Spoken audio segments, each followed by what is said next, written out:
These are not gods, and they are not angels. They are rulers without faces, parasites without mercy. They move unseen, shaping the laws of the world, tightening the cage around every soul born into flesh. They whisper doubts into the mind, hunger for fear, and delight in forgetfulness. To the Gnostics, they were the wardens of existence itself. They call them the Archons, and they're still here. If you too are parasites without mercy, check out Pantheon Apparel, our clothing brand inspired by myths, legends and folklore. We ship worldwide and are rated excellent on Trustpilot. Link in the description.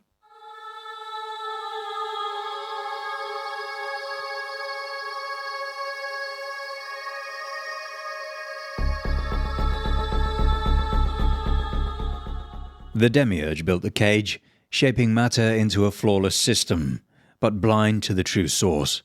He believed himself a god, but his power was incomplete. To maintain his rule, he created enforcers, rulers who would guard the heavens and bind humanity in ignorance. If you want to know more about the Demiurge himself, I've covered him in another video. This story belongs to his wardens. They are called Archons, and the name alone tells you everything. It comes from the Greek archon, ruler, authority, governor. But they don't rule through worship, nor do they need temples or prayers. The Archons rule through law, structure and control.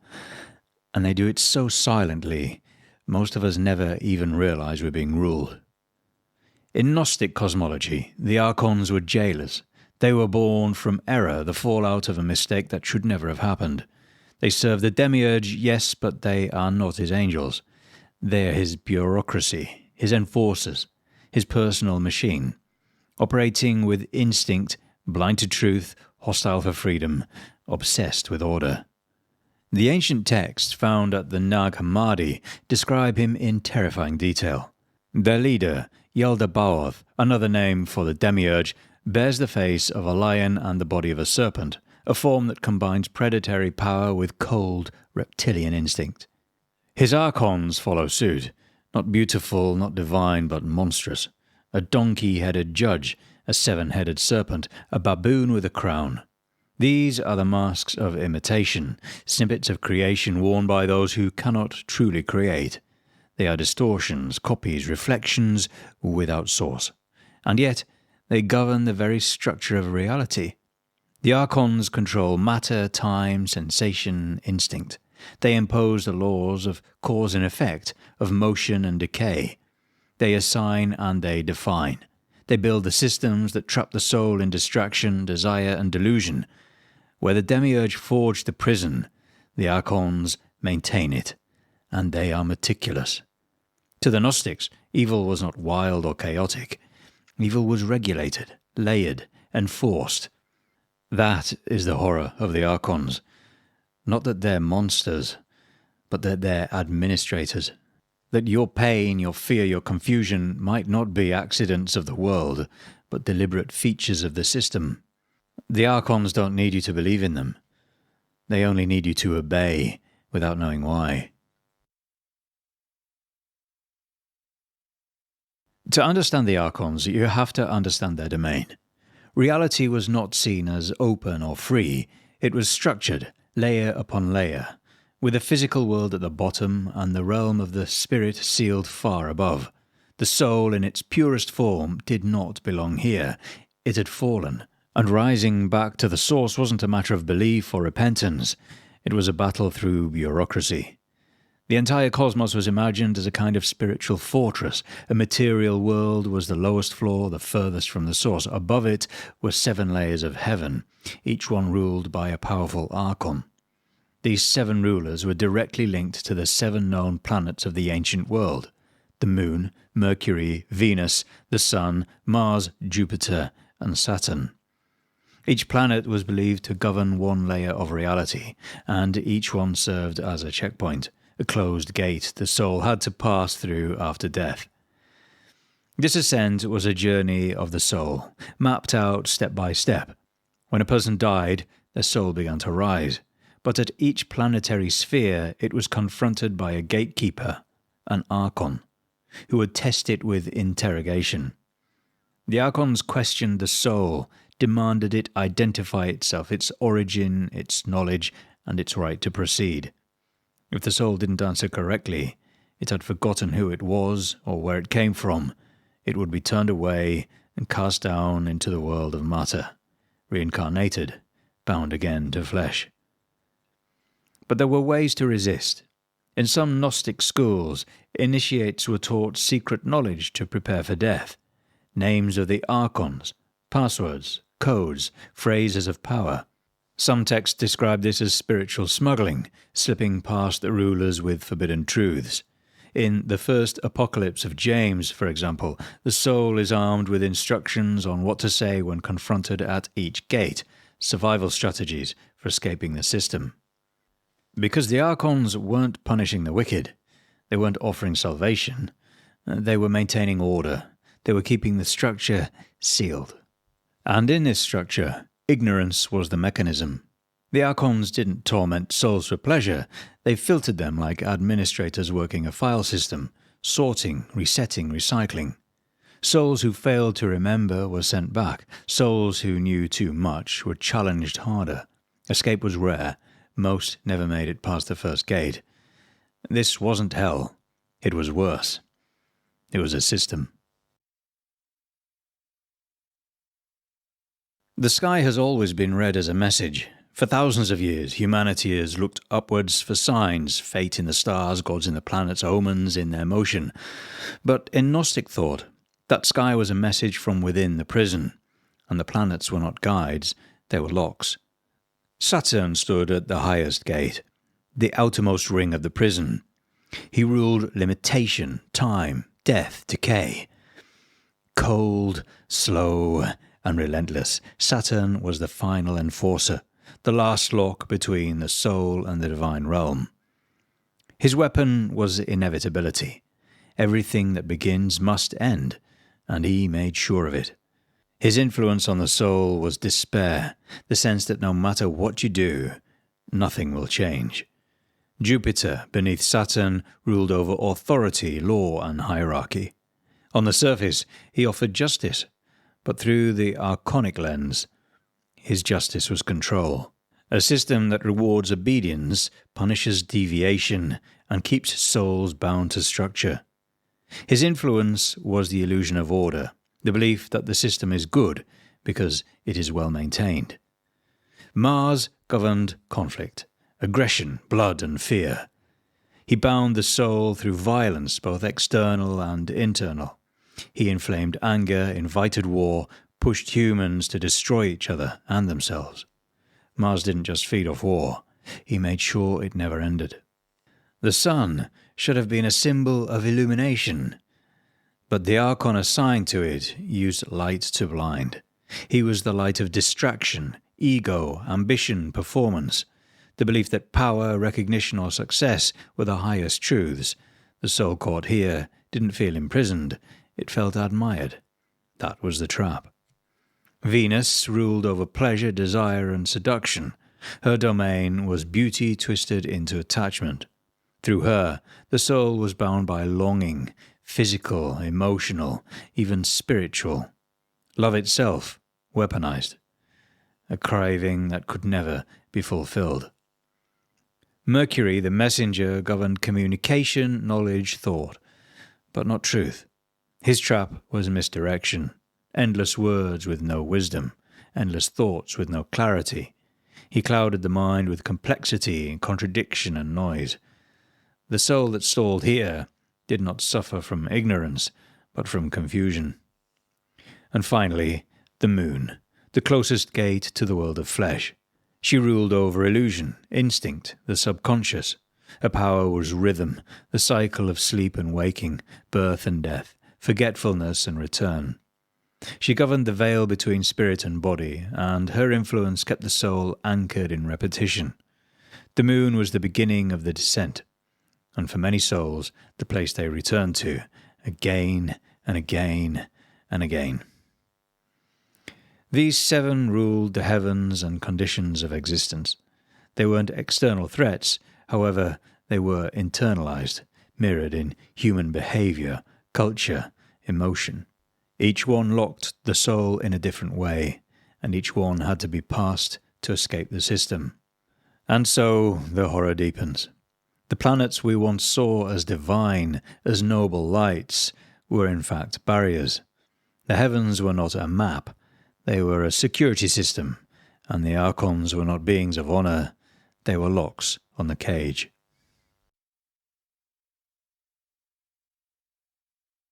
Not all chains are visible, and not all Archons rule from above. The soul may be trapped by planetary spheres, but the deeper prison is built within. The Archons don't simply govern the structure of the cosmos, they replace it inside the human psyche. Each one becomes a force within the mind, a fracture in perception, a hint in the dark corners of thought. They live through us. Fear, desire, shame, pride, these are signatures, symptoms of archonic influence. When a person is consumed by rage, the Archon of Mars is active. When they crave validation, it is the sun speaking. When they are paralyzed by self-doubt or nihilism, Saturn has already done his work. And this is how the prison sustains itself, because the soul no longer needs to be bound from the inside, it polices itself. It adopts the values of the system. It chases success, it fears death, it obeys laws it never agreed to, worships gods it never chose, and calls this freedom. The greatest danger was not in sin, but in forgetfulness. A soul that sins still acts. A soul that forgets simply obeys. It moves through life half awake, mistaking programming for purpose. And this is where the Archons thrive, in habit, in repetition, in unconscious thought. They don't manifest as monsters. They speak in your own voice. They hide behind your reflection. They are the internal critics, the irrational fears, the compulsions you can't explain. They are every moment you feel broken, but don't know why. The ancient Gnostic teachers understood this long before the language of psychology existed. They described the Archons of rulers of fate as psychological parasites, forces that embed themselves in the mind and feed on confusion. And the more entangled they become, the more distant the soul grows from its source. It is programming rather than possession. To break free, the soul must begin to observe, to remember, to separate its thoughts from the ones implanted, to question what it's been told is normal. Until that happens, the Archons remain in control. They don't need to be outside the mind. They've already moved in. If the Archons rule through ignorance, then their only true enemy is knowledge. Gnosis. Gnosis isn't information, nor dogma, ritual, or theology. It can't be memorized or recited. It is remembrance, sudden, irreversible, and internal. A crack in the illusion so complete that the world never looks the same again. To the Gnostics, the soul was not fallen by choice. It was trapped, cast into matter, sealed in flesh, blinded. But within it, buried beneath emotion, instinct, and fear, a spark remained, a fragment of the divine. Gnosis was the moment that spark caught fire, the moment the soul recognized that it did not belong in the world it served. And that recognition was dangerous, because Gnosis is rebellion, one that tears through the architecture of the Archons without warning. A soul that remembers cannot be manipulated. It stops obeying, it stops fearing, and stops playing by the rules. This is where the figure of Christ appears as a disruptor. In Gnostic texts like the Gospel of Thomas and the Gospel of Judas, Jesus calls for awareness rather than worship. He speaks in riddles to bypass the Archons, to plant knowledge in those ready to receive it. In these texts, Judas, rather than a traitor, is one who sets Jesus free. The crucifixion is a jailbreak, a final rejection of the system. Gnosis is the key, but it's not safe. It isolates, it cuts, it forces the soul to confront the possibility that everything it called good was part of the trap, that even its deepest desires were programmed responses. It destroys comfort, but it reveals truth. You were never meant to belong here. The Archons can't touch Gnosis. They can block memory, manipulate thought, stir emotion, but they cannot erase direct knowing. Once Gnosis arrives, it cannot be undone. The moment you remember, truly remember, they lose their grip. But Gnosis can't be forced. There's no 10-step guide for dummies, no ritual that guarantees revelation. It doesn't arrive through belief, or study, or obedience. It arrives when everything false collapses, when the soul refuses to obey, when the illusion fractures beyond repair. And yet it can be prepared for. A mind that questions, a heart that stops chasing comfort, a soul that remembers. These are cracks in the system. The Archons feed on distraction, confusion, obedience, and the more you resist, the more unstable their hold becomes. This isn't a path, it's a confrontation, and most people aren't ready for it. We thought we were in control, but followed rules we never agreed to, fought wars we never started, chased dreams we were told to want. But it was a script, written by things we never saw, things that feed on obedience. They don't need your worship, just your silence, your distraction, your sleep. But if even for a second you remember, the world stops making sense. And that's when it finally starts to make sense. Before the world, there was silence, and then a mistake. She acted alone, and from that act came something broken. A blind creator, a prison of light. We've been trapped inside her error ever since.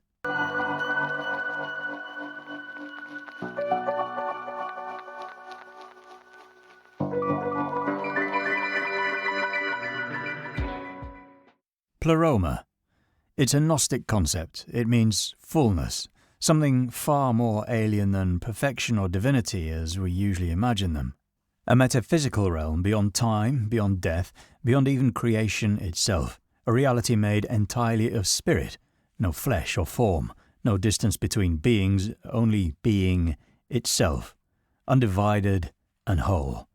At the center of the pleroma is the source, the ultimate origin of all things. But it's not God in any personal sense. It has no name, it doesn't rule, and it doesn't create with intent. It simply is, an unchanging, absolute principle. The Gnostics called it the monad, the one, the ineffable beginning. A being so far removed from the world, we know that it can't even be said to act. From this source, the divine realm unfolds through emanation, a cascade. Beings emerge as consequences of pure existence flowing outward.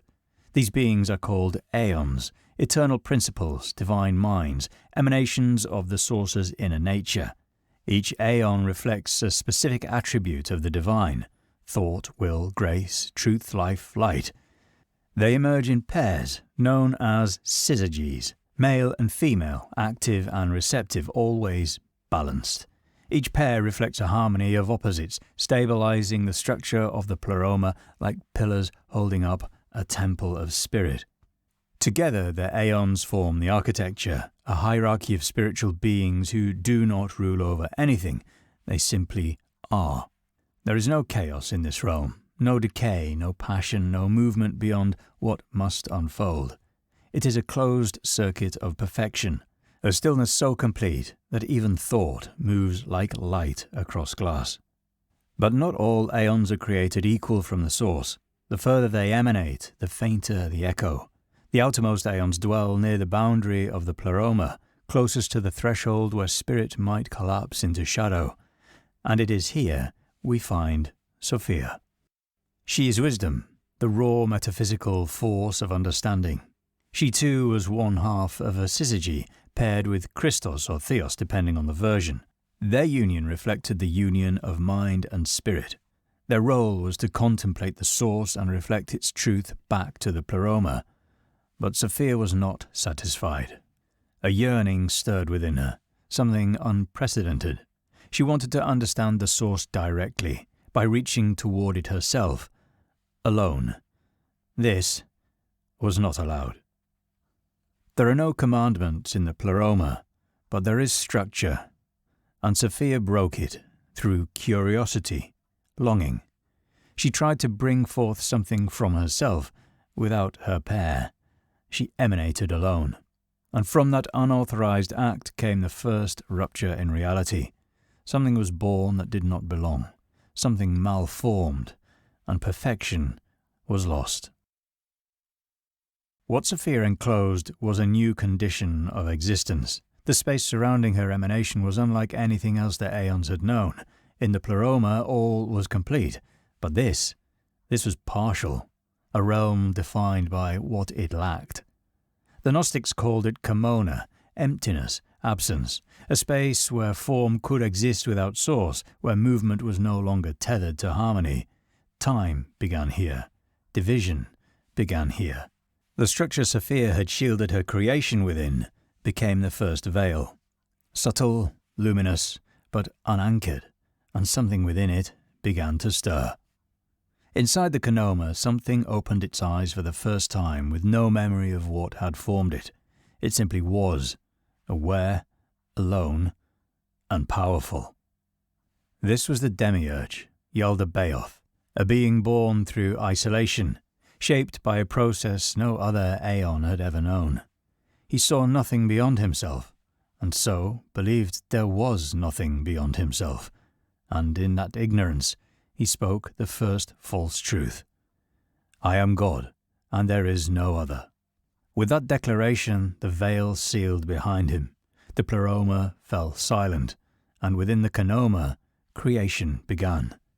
He drew from the faint trace of Sophia still embedded into his being. He sensed power and used it. He sensed structure and mimicked it.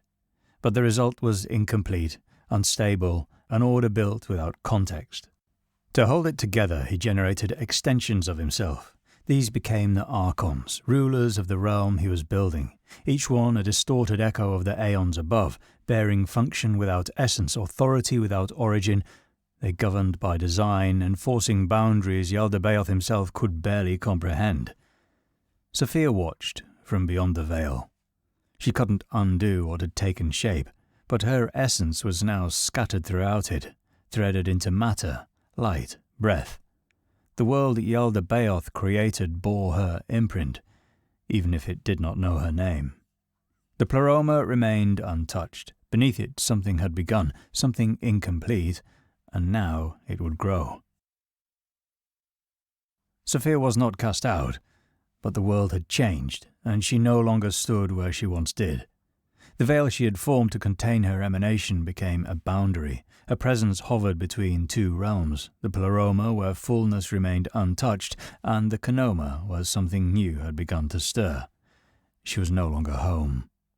There was no return. Her essence had been drawn outward, extended into a realm that did not yet understand what it was becoming. That movement was irreversible. Sophia's light began to scatter.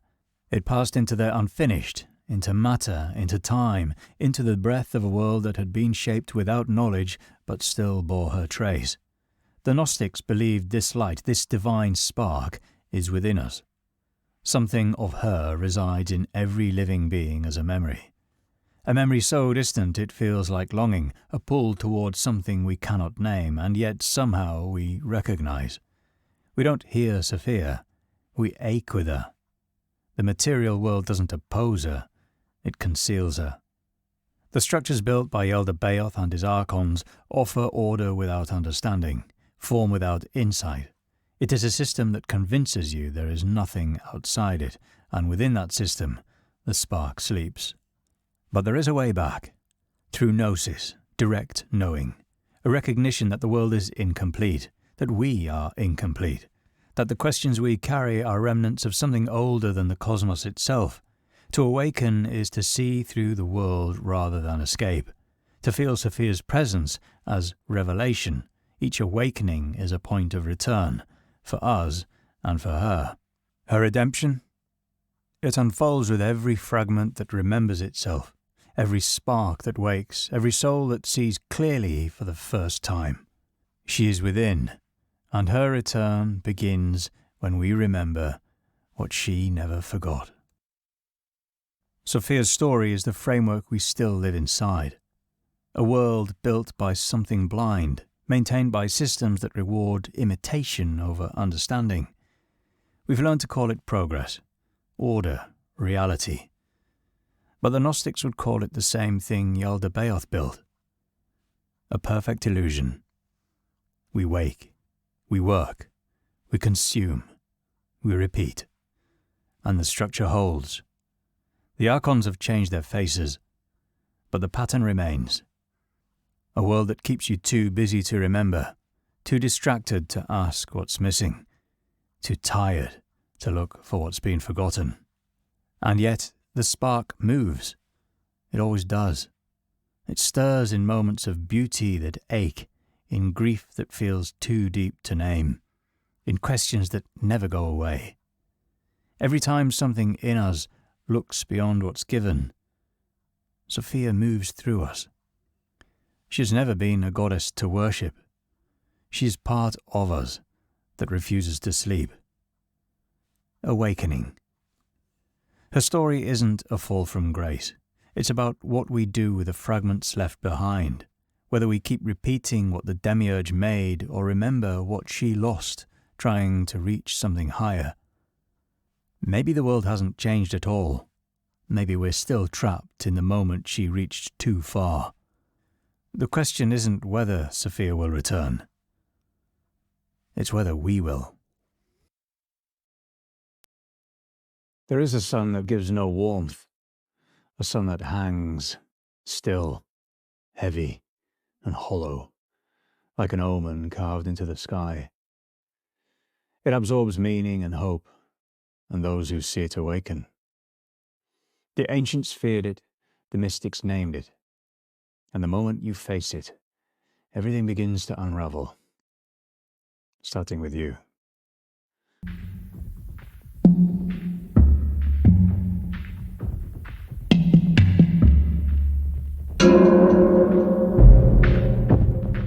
The black sun is a paradox, a sun that gives no light, a source of energy that brings no life. Across centuries it has appeared in visions, in manuscripts, in myth, a dark sphere hovering where brilliance should be. It's been called a symbol of death, of hidden knowledge, of rebirth through ruin. But no single definition holds it. The black sun resists meaning, even as it pulls people toward it. Some see it as a forgotten celestial body, a second sun lost behind the veil, waiting to return. Others say it isn't in the sky at all, but in the soul, a force that rises when the self begins to collapse.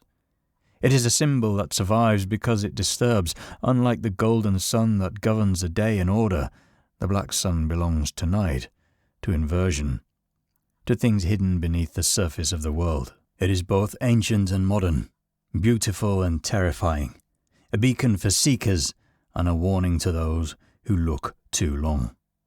To understand the black sun, we have to follow where it leads, through rotting tombs, through the underworld, through eclipses of the spirit. And it begins, always, in the dark. In alchemy, transformation begins with ash, with disintegration. The first stage was known as the black phase, and it was guided by a symbol that defies logic, the black sun. In alchemical texts and illustrations, the black sun appears at the moment of collapse. Alchemists believed nothing could be made pure unless it first passed through corruption. They called this stage putrefaction, the rotting, the blackening, the breaking down of all form, and when this began, the black sun rose. It was a spiritual trial. The alchemist was a seeker. The work they performed in the laboratory was a mirror of the soul. To transmute base matter into gold, they first had to dissolve the illusions within themselves. Pride, fear, false identity, all of it had to be stripped away. The black sun symbolized this inner annihilation. It burned with stillness, forcing the seeker to confront their own shadow. In illuminated manuscripts like the Rosarium Philosophorum, the black sun is shown hanging above tombs, forests of decay, or the corpse of the alchemist himself, a haunting reminder that spiritual progress demands symbolic death. You could not ascend until you descended, and could not find the light until you had survived the dark. The black phase was terrifying by design. It brought confusion, disorientation, despair. But the alchemists believed that darkness had purpose. The black sun marked the threshold, the crossing into a deeper reality, one stripped of illusion. It was the gateway to rebirth, and no one passed through it unchanged. To look upon the black sun was to know your old self was already gone. All that remained was the work, because it was dissolution in the service of something greater, and only through the black phase could anything true emerge. So the alchemist waited beneath the black sun, surrounded by rot, by silence, by shadow, preparing for what came next. But the black sun isn't confined to alchemy. It haunted the myths of ancient civilizations, an event, a moment when the true sun faltered, when light turned against the world and darkness ruled. In Egyptian mythology, the sun god Ra is believed to die each day. At sunset, he entered the underworld, the Duat, and boarded his solar bark for a perilous journey through the realm of the dead. Ra disappeared into another plane of existence, where he faced the monstrous serpent Apophis, who sought to devour him and halt the sun's return. During these hours, the visible sun was gone, but in the Duat, a different sun moved through a landscape of silence and shadow, a sun that had shone for the dead. This was the black sun, the sun inverted, isolated, and at war with chaos. In Aztec cosmology, the universe was governed by successive suns, each an age of the world with its own fate. We live under the fifth sun, but the fourth sun, known as Nahui-Atl, was ruled by water and ended in catastrophic floods. Some interpretations link this era to a hidden or dark sun, one that passed through the underworld. In certain Aztec myths, the sun must descend into Mictlan, the land of the dead, before it can rise again, the same cycle of death and rebirth. The sun here represents both a failed age and a hidden force beneath the surface of time, a sun that has ruled before and may return. In Norse mythology, the sun is personified as the goddess Sol, and her fate is already sealed. From the moment of creation, she is pursued by Skoll, a monstrous wolf who will devour her at Ragnarok, the end of all things. When that happens, the world is thrown into darkness and the sky is set ablaze. This is the extinction of light as a principle, a reversal of order, and in the aftermath, a new sun will be born, the daughter of Sol, radiant and untouched by the world that came before. But to reach that new light, the old sun must die. The black sun, once again, sits in the space between worlds, a sun that ends rather than begins. These myths are not describing eclipses, they are describing cosmic failures, moments when the laws of light are shattered. The sun, that symbol of life, growth and truth, becomes silent, corrupted, or hunted. And what takes its place is a force beyond comprehension, a living darkness, a watcher in the void. Across cultures, this pattern repeats, a dying sun, a hidden sun, a devoured sun, and each time what emerges is transformation. In these ancient narratives, the black sun doesn't end the story, it opens the next chapter, a world undone, waiting to be remade. The black sun didn't die with myths, it was reborn within the writings of occult philosophy. No longer tied to the sky or the underworld, it was reimagined as a force that existed within. It became a symbol not oft sensed, something that calls from the edge of consciousness, veiled, unnameable, magnetic. To occult seekers, it represented a hidden current in the universe, truth revealing in its darkness. It was the sun of those who did not fear the void. As we know, the alchemists had already laid the groundwork. In texts like the Rosarium Philosophorum, the black sun was a threshold, a marker of the soul's descent into chaos and the eventual return. But later esoteric thinkers saw something more, a gate to illumination that could not be reached by light. The black sun came to represent access to hidden knowledge through collapse. It offered vision through destruction, gnosis through disintegration. It was the fireless clarity that comes when everything false has fallen away. In the Hermetic Kabbalah, The soul's journey is mapped along the tree of life, 10 spheres or sephirot, each representing stages of divine emanation. But between the higher realms and the human self lies the abyss, a chasm that cannot be crossed by intellect or will alone. The abyss represents the shattering of ego, the death of the self before union with the infinite. Some occult systems began to associate the black sun with this passage. It became the unlit torch that guides the initiate through the void, a paradoxical light that reveals by erasing. To enter this darkness was to be remade, if one could endure it. In Theosophy and the post-Enlightenment occult revival, the black sun underwent another transformation. Esoteric thinkers like Helena Blavatsky and Rudolf Steiner spoke of a hidden central sun, the true source of spiritual energy, invisible to the physical eye but radiant within the soul. This unseen sun was said to govern cycles of karma, cosmic memory, and planetary evolution. Though they didn't always call it the black sun, later occultists would take this concept and graft it into the symbol.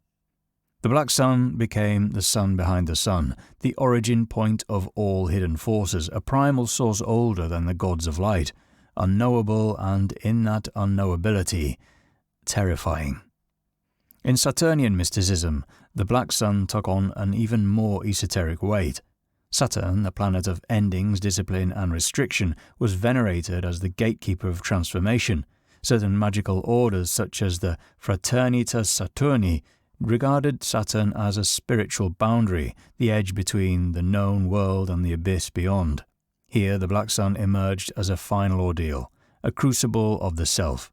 To pass through it was to be broken down completely, stripped of all masks and illusions. What emerged on the other side wasn't guaranteed. This was a test of will, of endurance, of essence, and many, it was said, would not return. In some modern systems, especially those influenced by chaos magic and left-hand path traditions, the black sun became a symbol of qlipothic descent, a journey into the inverted tree of life. The qlipoth aren't divine emanations, but their opposites, realms of inversion, entropy and raw potential. They are broken vessels of creation, the shadow that follows light. Within this framework, the black sun stands at the edge of reason, a lure. It calls those who reject imposed order, those who believe that divinity is not given, but taken. It is the icon of those who descend to rise. In all these systems, one message persists. The black sun is not for the faint-hearted, but the mark of the seeker who is willing to sacrifice identity for truth, form for freedom. It offers only a path through shadow, silence, and dissolution. Eventually, that path led somewhere darker. The symbol was taken, twisted, weaponized. But that chapter belongs to another kind of darkness, and we will reach it soon. Carl Gustav Jung was a Swiss psychiatrist and one of the founding figures of modern depth psychology. He saw psyche as a living ecosystem of symbols, myths, and unconscious forces. He believed that the stories of gods and monsters were reflections of the human soul, and within that soul he recognized something ancient and dangerous, the same black sun that had haunted alchemists and mystics for centuries. Jung first encountered the image in his study of alchemy, which he saw as a metaphor for psychological transformation. The stages of the alchemical process were to Jung a mirror of the soul's journey toward integration. The black phase was the breaking down of the false self, the collapse of identity, order and meaning. In this darkness, Jung placed the black sun, a psychic symbol of extreme inner crisis, of depression, loss or ego death, a sun that shone with weight. He believed the mind had to undergo periods of descent, painful, destabilizing periods where the conscious self was overwhelmed by the unconscious. Those were moments when life lost its structure, when familiar meanings dissolved, and when individuals felt like they were falling into a void. In Jung's terms, it was breakthrough in disguise. And at the center of this inner collapse was the shadow, the part of the psyche that contains everything we reject or repress: anger, shame, grief, fear, even potential. To confront the shadow was to confront the self without illusions. He called this process shadow work, and the black sun was its guiding symbol, and it demanded truth. The black sun in this framework is the moment when the mask falls away, when the old identity built from trauma, expectation, and denial begins to decay. Jung described it as a kind of psychic putrefaction, the soul confronting its own darkness as a necessary rite of passage. But this descent is not without risk. He warned that if a person resists this process, if they cling too tightly to the false self, they can become trapped. What was meant to transform can instead consume. Depression, spiritual stagnation, even psychosis can emerge when the black sun rises and the self refuses to let go. Yet for those who push through, something changes. The ego softens. The unconscious is no longer feared but understood. Out of the black sun, a new sense of self can emerge. The alchemists would call this move from black to white. Jung called it individuation, the process of becoming whole. So the black sun drains, silences. It reduces self to ash. But in that stillness, transformation becomes possible. It marks the descent into ourselves, the beginning of something real, something that can't be taught, only faced. At the heart of Wewelsburg Castle in Germany, beneath the marble floors of a ceremonial hall, lies a symbol carved in stone, a 12-spoked black sunwheel, set into the ground like a seal. It radiates outward in silence, heavy with intention. Today it is known as the Black Sun, but that name came later. At the time of its creation, no one called it that aloud. The castle itself was redesigned under the orders of Heinrich Himmler, the head of the SS, who envisioned it as the spiritual center of the new order. Wewelsburg was to be a temple, a place where ancient Germanic myth, nationalist ideology, and esoteric ambition could be fused into one. The sunwheel mosaic, embedded in the North Tower, was never officially explained. Its meaning remains unrecorded, but its placement, symmetry, and symbolism were deliberate. The design may have drawn from older motifs, sunwheels found in Indo-European artifacts, Norse cosmology, even Merovingian ornamentation. But whatever its source, it stood for something unseen, a center of power, a source of order, a hidden sun beneath the skin of the world. After the war, the symbol was left behind, abandoned by the SS, ignored by historians, and left to gather dust in the ruins of a failed empire. But in the decades that followed it was reclaimed. Occult groups, esoteric writers, and conspiracy theorists began referring to it as the Black Sun, a secret symbol of hidden power, forbidden knowledge, of ancient force waiting to return.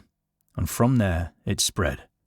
Some saw it as a representation of the inner sun from Hermeticism or Theosophy, while others tied it to cosmic cycles of Saturnian initiation, to the return of a dark age.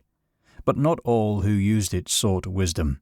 The symbol was gradually adopted by the far-right movements, neo-Nazi leaders, and groups looking to cloak ideology in the language of myth. What began as a mystical concept of death and transformation was warped into a symbol of supremacy and control. Today, the Black Sun appears in extremist propaganda, online conspiracies, and cryptic iconography.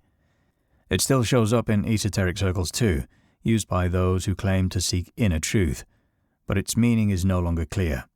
It has been fragmented, repurposed, and weaponized. The Black Sun is no longer seen as a personal symbol, but described as a source of hidden power, a cosmic mechanism buried beneath the visible world, understood only by those who operate beneath the surface of the world. A secret sun said to illuminate the architecture of control. But there are those who believe powerful individuals, ancient priesthoods, or secret societies have long worked to harness this force for what it offers: knowledge beyond moral law, energy beyond life, a means of reshaping reality through collapse. It becomes a sigil for those who don't fear the end of worlds, because they intend to survive them. In these interpretations, the Black Sun aligns with the principle of Saturn: restriction, time, death, and initiation. Elites are thought to model their systems on this. Order is broken and restructured again and again, each time in their favor. The black sun becomes the symbol of that process, the power to pull things apart and rebuild. Its influence is said to appear in ritual architecture, global iconography, and hidden patterns embedded in state and corporate power. Most of this lives in shadows, speculation, and syncretic myth, but that is how symbols survive, and the black sun resonates because it speaks to something beneath reason, a truth that cannot be proven, only felt. The black sun waits, beneath memory, history, beneath the world we pretend is whole.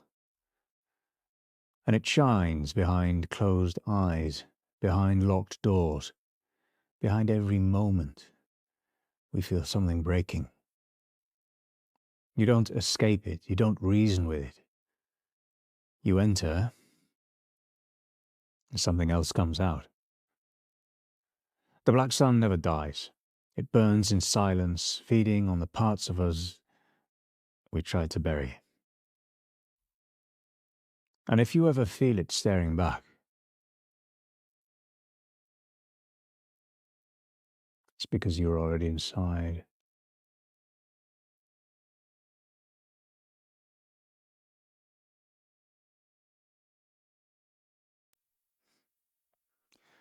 What if the God who made our world wasn't a saviour, but a liar? A blind tyrant cut off from the source, forging a prison and calling it creation. We were told to worship him. But what if we were meant to escape? Ladies and gentlemen, welcome to the Demiurge.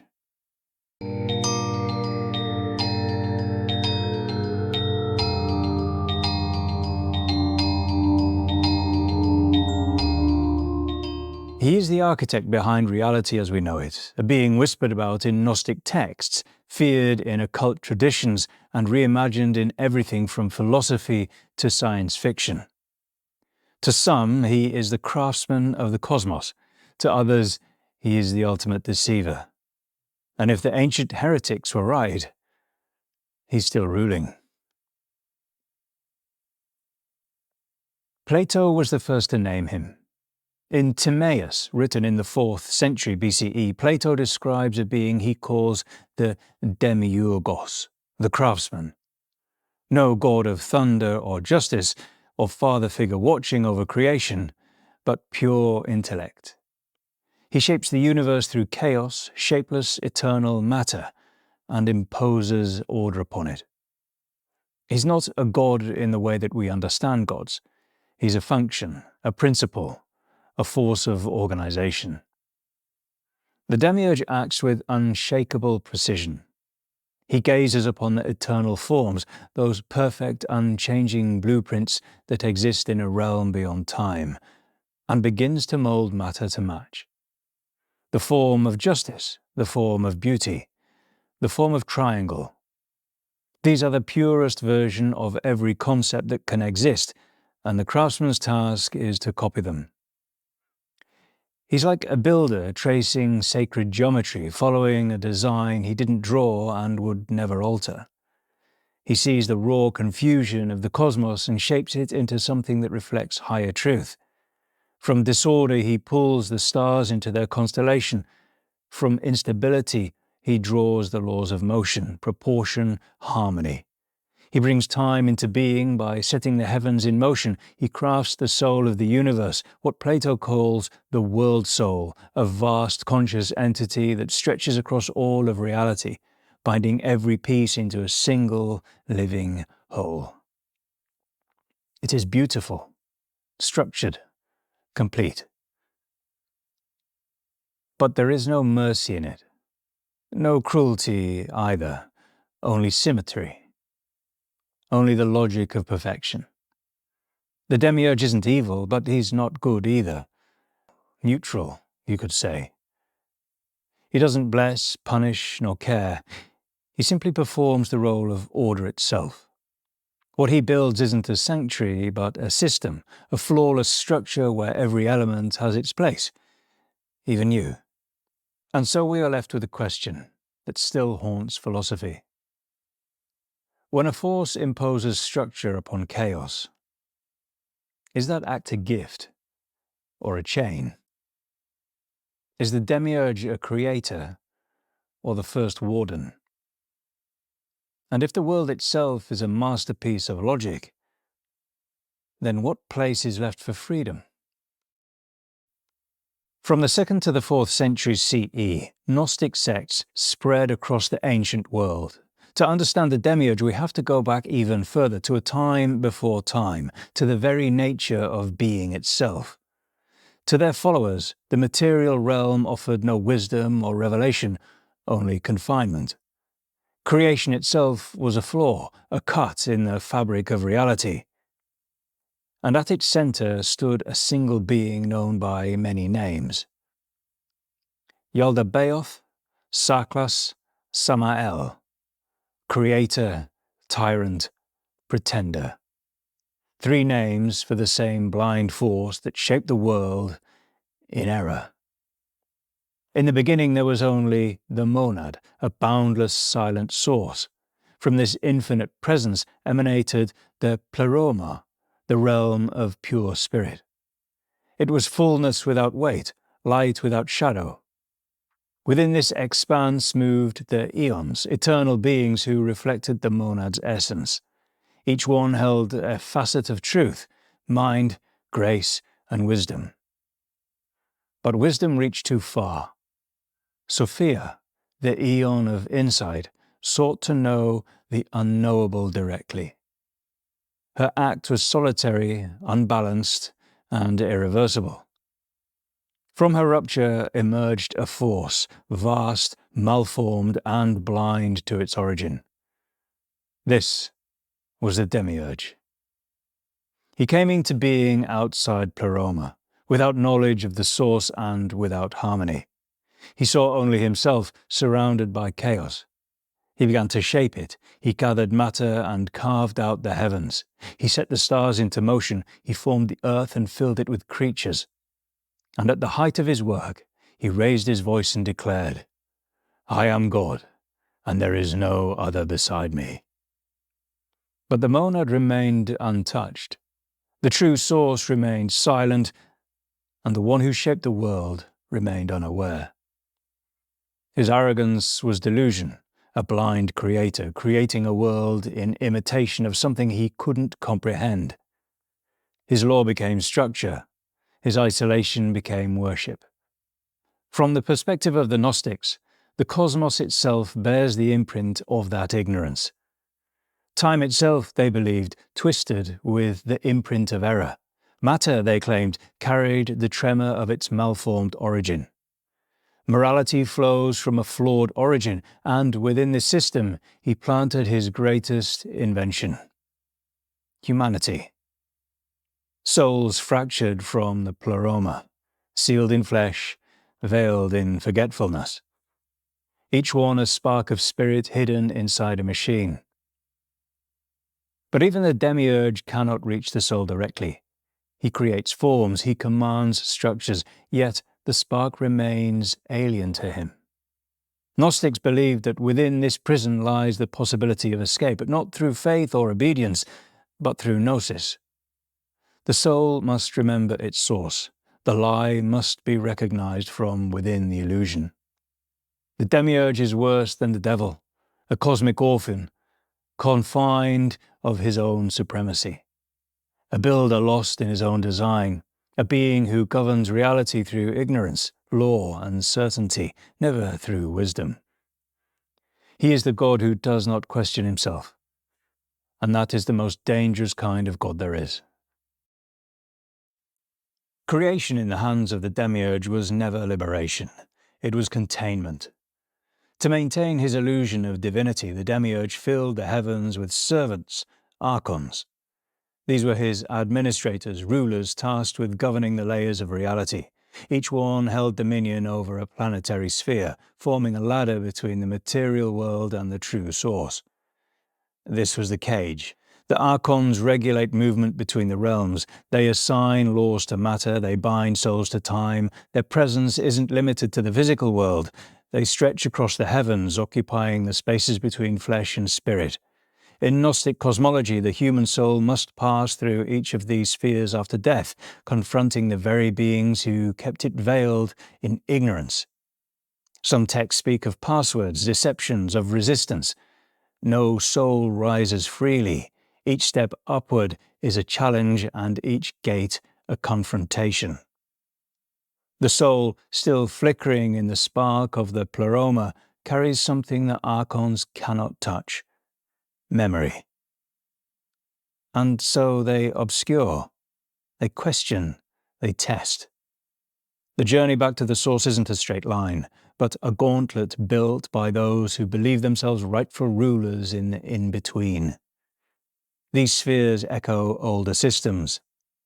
In Hermeticism, the soul sheds layers of corruption while passing through the planets, each one stripping away vice and attachment. In Kabbalistic thought, the tree of life climbs towards the divine, while the Qliphoth, its shadow, leads deeper into illusion. The Gnostic model sits beside them, but it does not redeem the climb, it condemns it. Each Archon is a checkpoint, a force tasked with defending the great deception that matter is all there is. Gnostics believe the soul must awaken not just to its imprisonment, but to the structure of the prison itself. The Gnostics did more than rewrite creation. They redefined its God. To them, the Old Testament was a ghost code, a fractured script written by a being who mistook fear for holiness and obedience for truth. The God of the Hebrew Bible, the one who flooded the world, shattered cities, and tested loyalty through torment, was Yaldabaoth. They read the signs in fire and ash. A God who demanded sacrifice, who chose favorites, who issued curses, who walked through the garden with thunder in his voice. This was a ruler desperate to be seen. And when he said, "I am God and there is no other beside me," the Gnostics heard insecurity. In their eyes, the entire arc of Scripture inverted. Abraham's trial became the command of a tyrant. The flood became the reset by a jealous craftsman. The law delivered to Moses was not divine instruction, but control codified in stone. Even the figure of Christ was transformed. In texts like the Gospel of Judas, Jesus does not serve the God of this world. He opposes him and arrives to expose him, to awaken the hidden sparks trapped in flesh, to teach that salvation lies in awakening. In this vision, the crucifixion was the ultimate act of rebellion against the one who ruled through suffering. To follow Christ was to reject the false god of thunder and smoke, to recognize that the chains were holy only because someone said they were. Not everyone saw the world as a prison.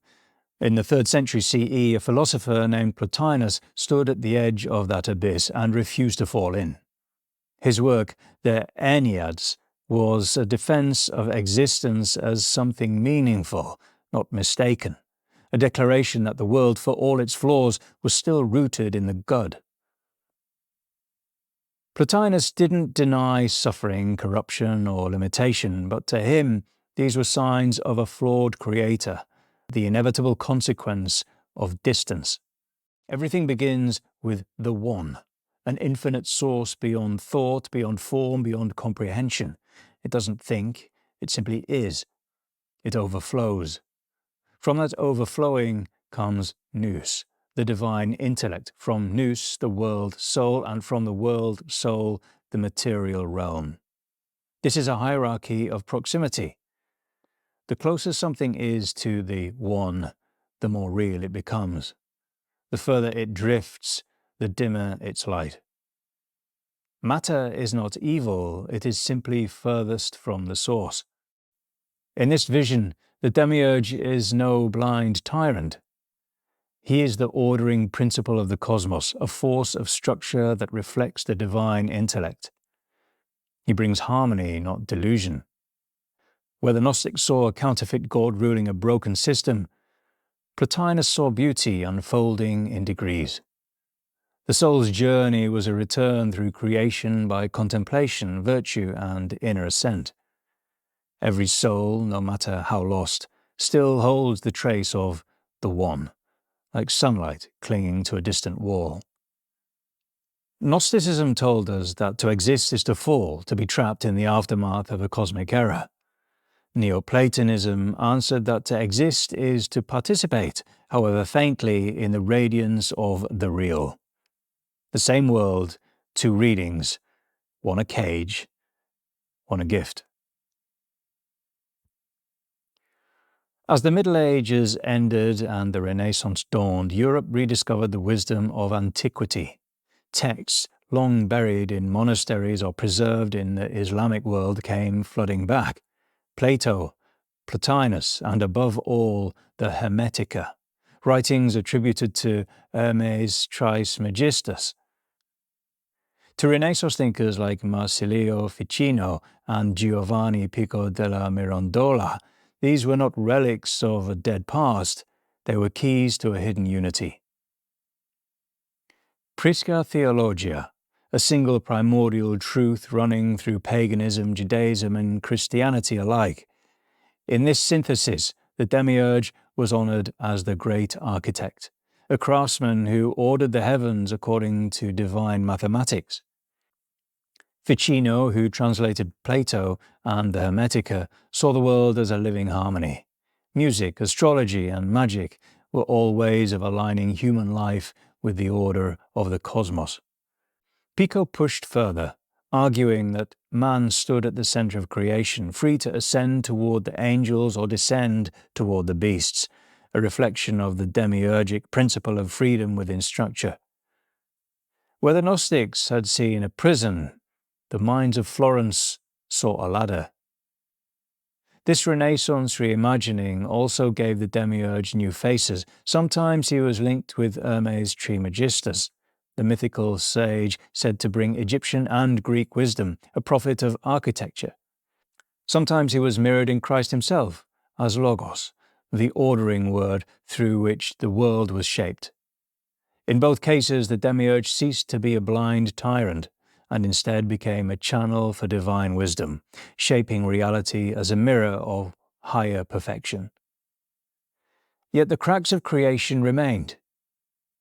Paracelsus, the revolutionary physician and alchemist of the 16th century, believed that the visible world was animated by invisible agents.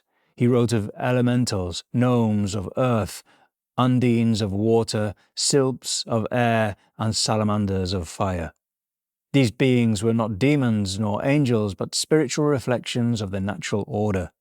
They were servants of the architecture, fragments of the demiurgic act, sustaining the elements themselves.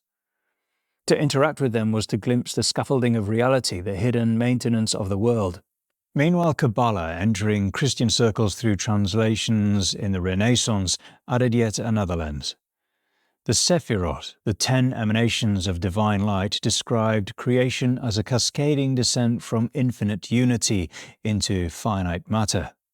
But alongside them lurked the Qlipoth, the husks or shells of failed creation, distortions that clung to the tree of life like parasites.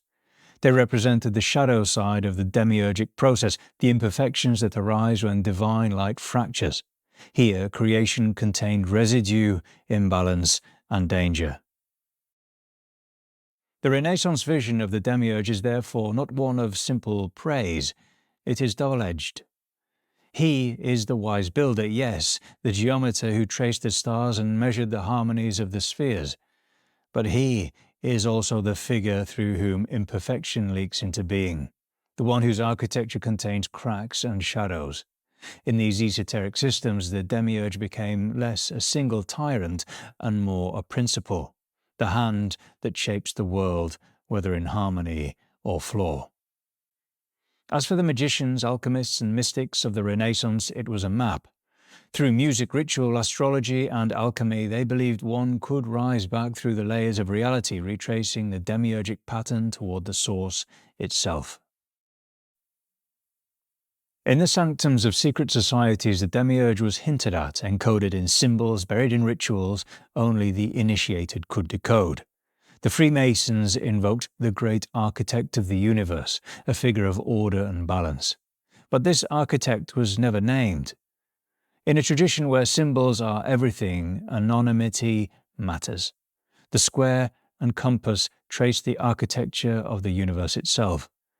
Geometry became sacred because it reflected something ancient, the act of shaping the unshaped. The Masonic Demiurge wasn't, but he was distant.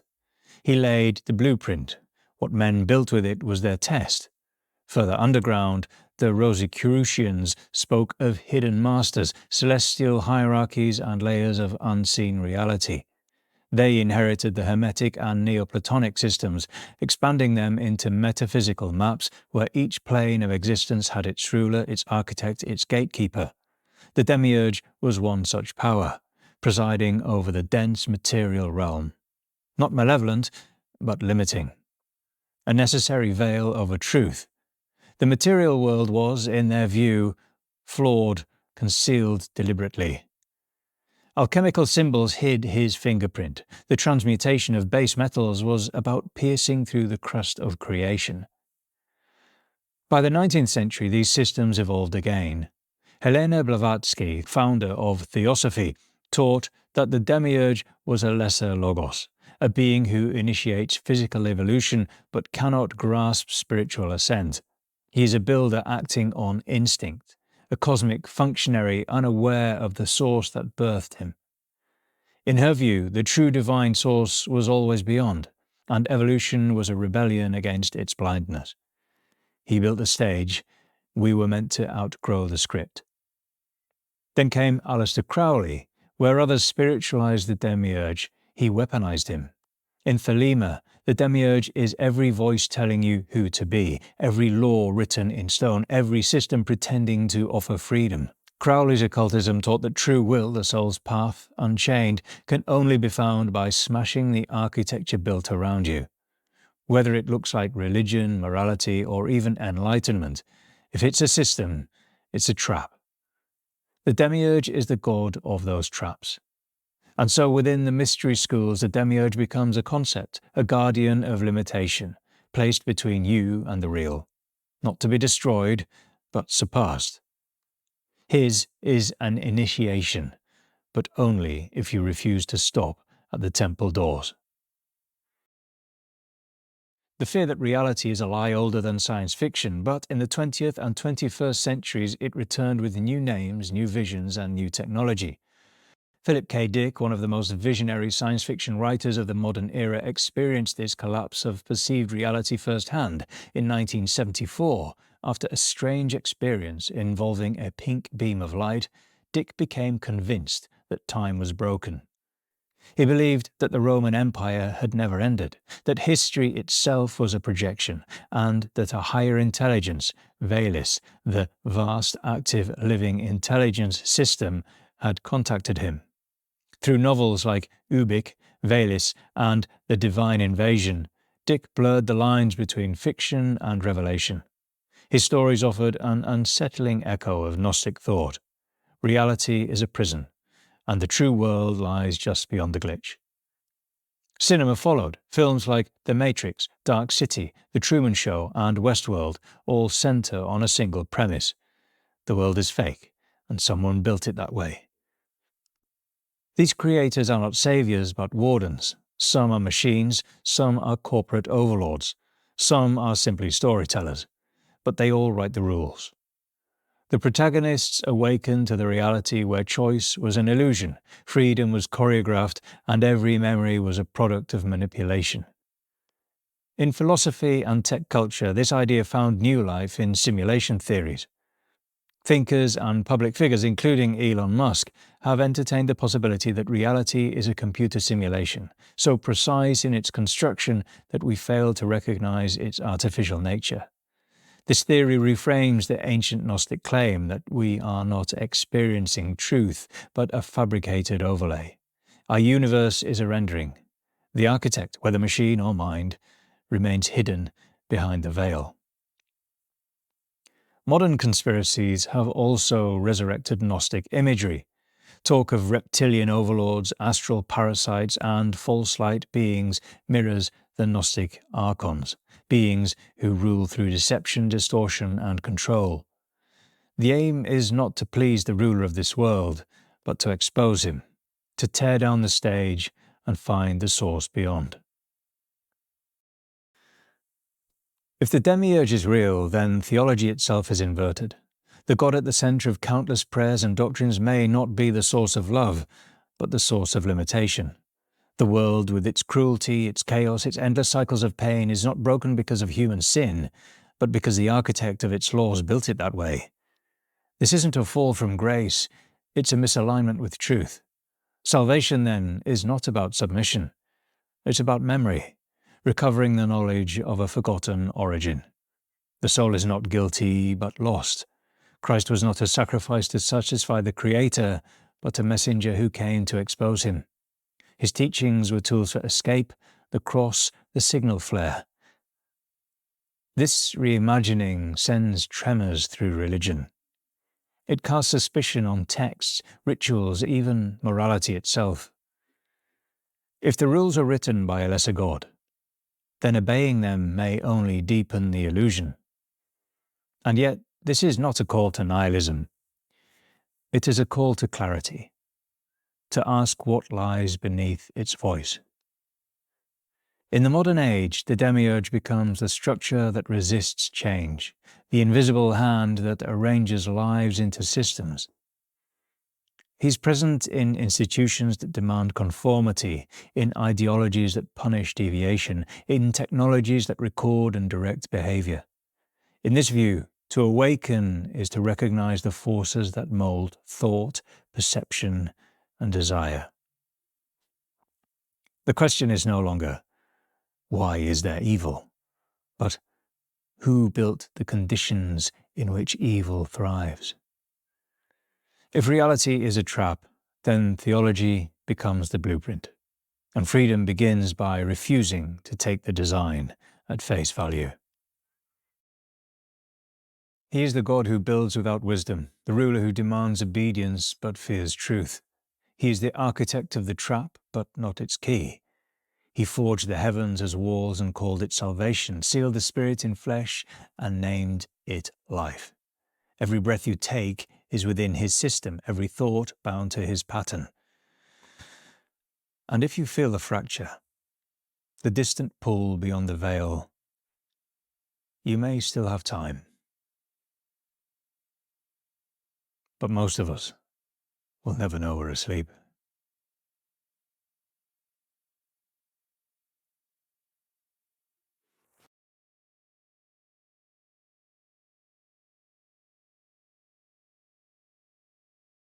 He saw angels in trees. He spoke with the dead. He painted gods the world had forgotten. They called him a madman. But what if the madman was right?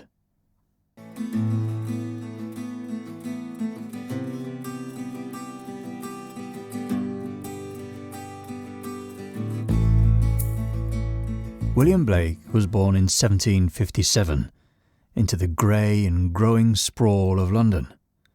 The world he entered was one of shifting certainties.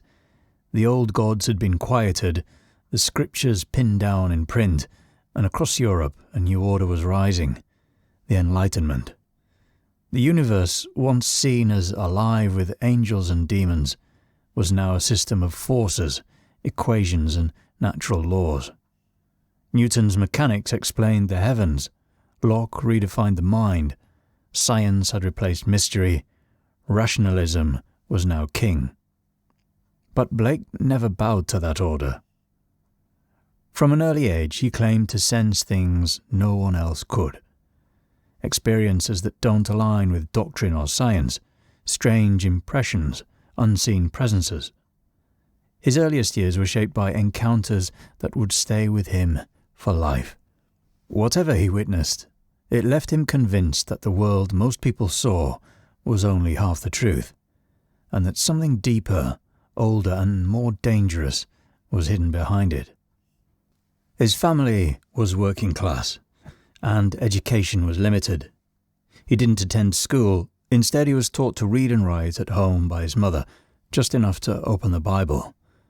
And that was all he needed. At 10, he was sent to Henry Parser's drawing school. By 14, he was apprenticed to the engraver James Bazire. It was a pivotal match. Blake's hands were trained in precision, in line and texture, but he wasn't copying the world. He was learning how to carve another one into it. Even then, his imagination followed a different path. While others studied commerce or craft, Blake was drawn to something else. Call it vision, call it madness, he spoke of great figures watching over him, of truth hidden behind appearances, of symbols that moved. His mind lived in image, intensity and collision, and everything he would later become began here, in the quiet intensity of his training, as he prepared to give form to the things he could not yet name. His adult life was spent on the margins. His engravings were technically admired, but his poetry was mocked or ignored.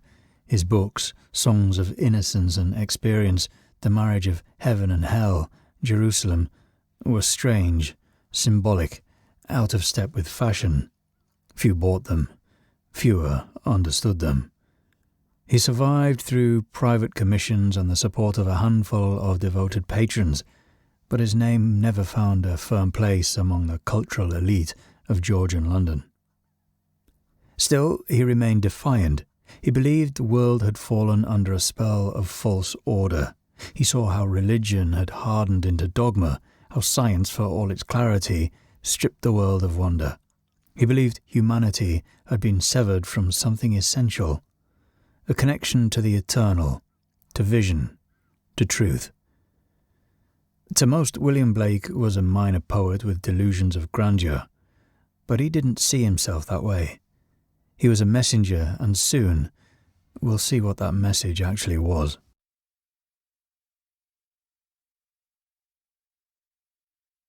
He was 4, maybe 5 years old, when he claimed to see the face of God.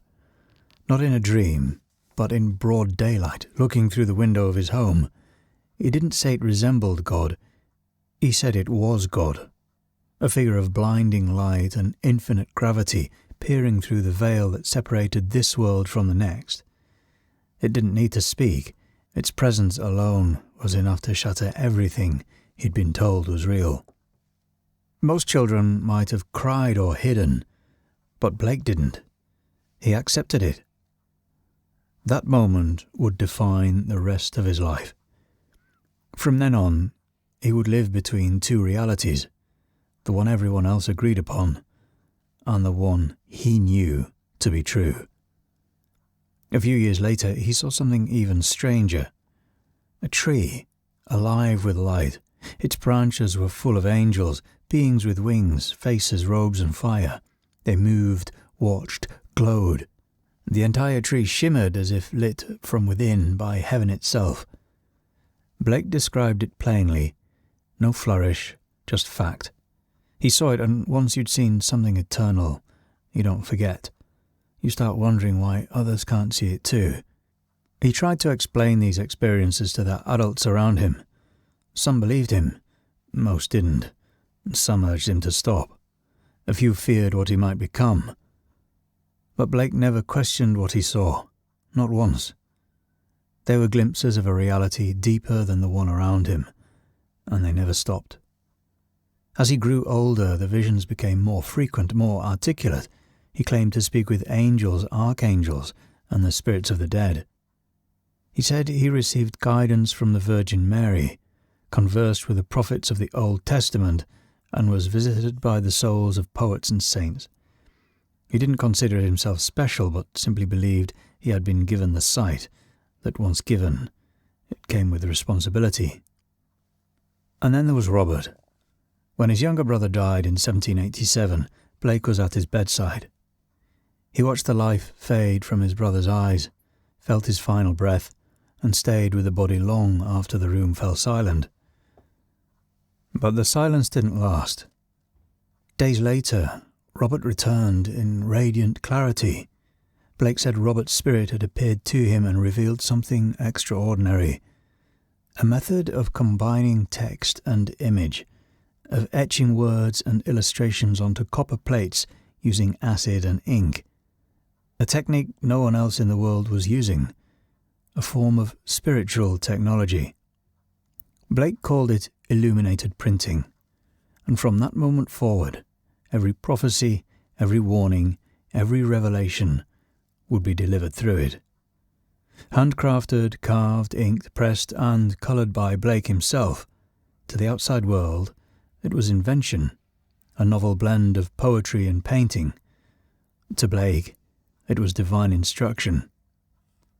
There was no distinction between what he saw with his eyes and what he saw with his spirit. Both were real, but only one demanded obedience.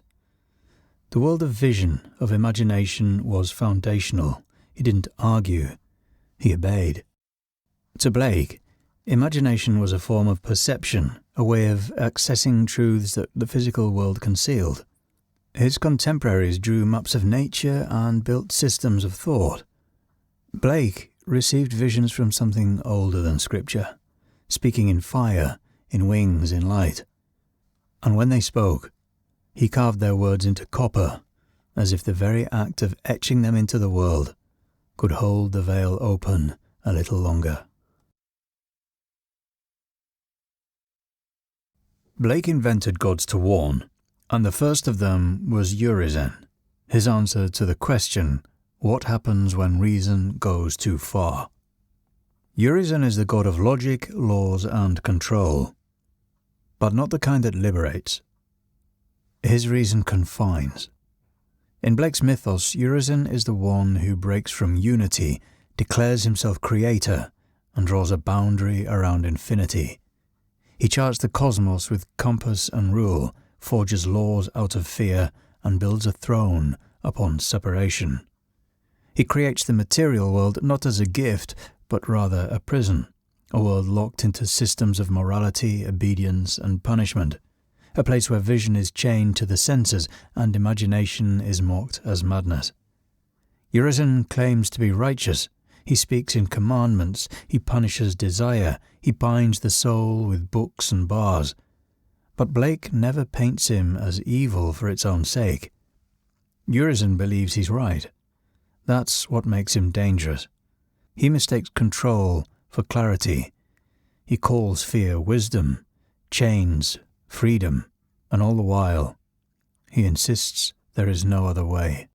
Urizen was Blake's rejection of the God he saw rising in the world around him, a God made in the image of cold Enlightenment rationalism, of Newton's mechanical universe, of church dogma weaponized for obedience. Blake looked at the Old Testament's laws, the church's condemnations, and the scientific worldview that stripped the heavens of angels and called it progress. He answered with Urizen. Urizen would go on to feature in many of Blake's works, always reshaping the cosmos in his own image, and each time the world he built grew smaller, more rigid, more broken. He is the architect of reality severed from the divine, where law replaces love, where the imagination is no longer sacred, just inconvenient. And Blake, for all his quietness, was at war with him. If Urizen is the builder of prisons, then Los is the one who dares to break them. Los is William Blake's answer to one question. What can save us? Not armies, laws, or reason, but imagination. Los is the eternal artist, the spirit of creative fire, divine madness, and unchained vision. Where Urizen draws lines and closes doors, Los opens them. Los isn't just the opposite of Urizen. He's his shadow, his rival, his jailer. When Urizen breaks away from eternity and builds his cold, ordered world, it's Los who follows him, to contain. He forges time itself as a kind of chain, wrapping Urizen in the ticking moments to stop his spread. But in doing so, he too becomes bound by what he creates. This is Blake's tragedy. Even imagination, when cut off from the eternal, can become mechanical. Los, the liberator, finds himself shaping the very world he meant to fight. The hammer in his hand creates art, but also industry. Vision can harden into repetition. Inspiration can fossilize into system. Creation becomes labor. The artist becomes a machine. And yet Blake never loses faith in him, because for all his struggle, loss still burns with purpose.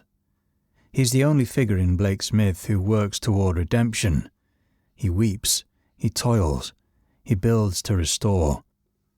In Blake's view, imagination was sacred, the only faculty that could pierce the illusion of reality and reach something higher. To imagine was to remember the truth before it was forgotten.